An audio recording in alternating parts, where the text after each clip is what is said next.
Salam sahabat kebenaran. Hari ini kita akan merenungkan firman Tuhan dengan judul Bertobat Setiap Hari yang terdapat dalam 1 Yohanes 1 ayatnya yang ke-5 sampai yang ke-10.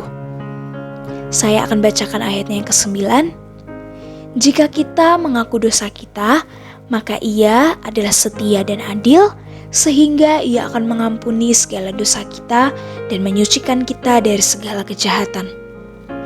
Belakangan ini, kita mungkin sering mendengar istilah hypergrace atau radical grace atau yang disebut sebagai anugerah yang melimpah.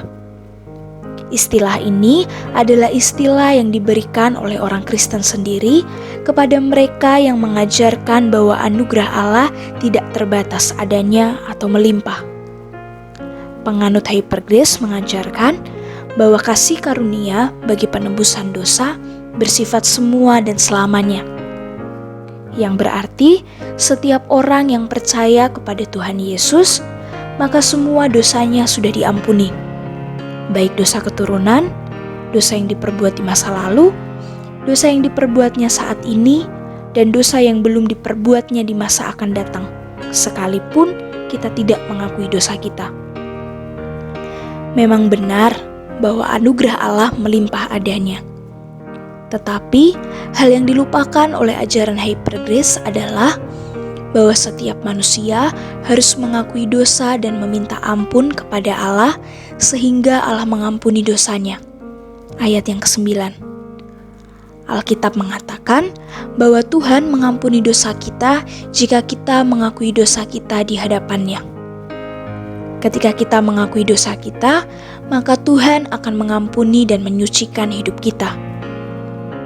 Pengampunan Allah bukanlah hal yang murahan, sebaliknya sangat berharga. Manusia tidak boleh meremehkan dan menganggap murah pengampunan dari Allah dengan berbuat dosa sesuka hati.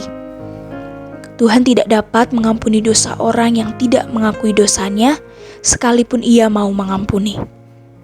Tuhan ingin umat-Nya menyadari dosanya dan berbalik dari jalan yang jahat. Sekilas, kita mungkin dapat setuju dengan pengajaran yang mengatakan bahwa Allah pasti mengampuni dosa kita. Tetapi Allah tidak pernah mengabaikan tanggung jawab kita sebagai manusia. Meskipun kita sudah menjadi anak Allah, kita dapat berbuat dosa. Tetapi Allah ingin kita segera menyadarinya dan bertobat di hadapan Allah.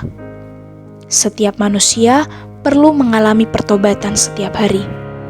Bukan berarti kita meragukan anugerah Allah. Menyadari dan mengakui dosa di hadapan Tuhan bukanlah hal yang memalukan. Justru Tuhan menginginkan umat-Nya selalu mengalami pembaharuan hidup setiap hari melalui sikap bertobat. Demikianlah renungan cermin kebenaran hari ini. Apabila ada di antara sahabat kebenaran ingin didoakan, silakan hubungi kami di Instagram Cermin Kebenaran. Kami akan mendoakan sahabat kebenaran. Sampai jumpa di edisi renungan cermin kebenaran berikutnya. Tuhan Yesus memberkati kita semua.